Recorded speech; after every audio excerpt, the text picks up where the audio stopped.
ভোর রাত্রে যখন সাহরি খাইতে উঠবেন, সাহরি খাওয়ার পর ফজরের আজানের আগে আপনি 10 মিনিট 5 মিনিট একটু আল্লাহর কাছে ক্যাবলামুখী হয়ে হাত তুলে রুমের লাইটটা বন্ধ করে একটু আল্লাহর সাথে কথা বলবেন। মানুষের সাথে বহুত কথা বলছেন, আল্লাহর সাথে একটু কথা বলে দেখেন।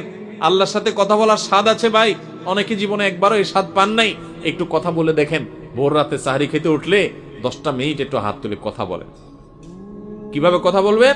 কথা বলবেন এইভাবে, ও আল্লাহ, কত গুনাহ আমি করেছি, কত পাপাচার আমি করেছি, মরতে আমার হবে, তোমার কাছে যাওয়া আমার লাগবে আল্লাহ। শয়তানের প্ররোচনা করেছি, এই রমজান মাস তুমি কত মানুষকে মাফ করে দাও।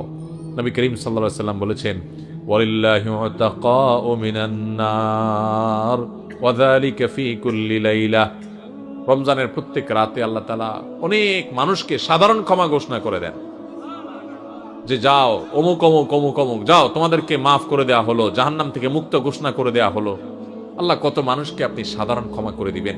আল্লাহ আপনার সাধারণ ক্ষমা পাওয়ার জন্য কোনো যোগ্যতার দরকার হয় না, আপনি চাইলে যাকে তাকে মাফ করে দিতে পারেন। দুনিয়ার প্রেসিডেন্ট প্রধানমন্ত্রী চাইলে একটা দেশের যাকে তাকে যা খুশি তা দিয়ে দিতে পারে। তাদের যদি ক্ষমতা, তারা তো মানুষ। আল্লাহ আপনি তো মহান সৃষ্টিকর্তা, আপনি তো চাইলে আমার সব অপরাধগুলো মাফ করে আমাকে ফেরেশতা বানায় ফেলতে পারেন, পারেন না আল্লাহ? তো আল্লাহ আপনি আমাকে মাফ করে দেন। এটা আল্লাহর সাথে কথা বলবেন।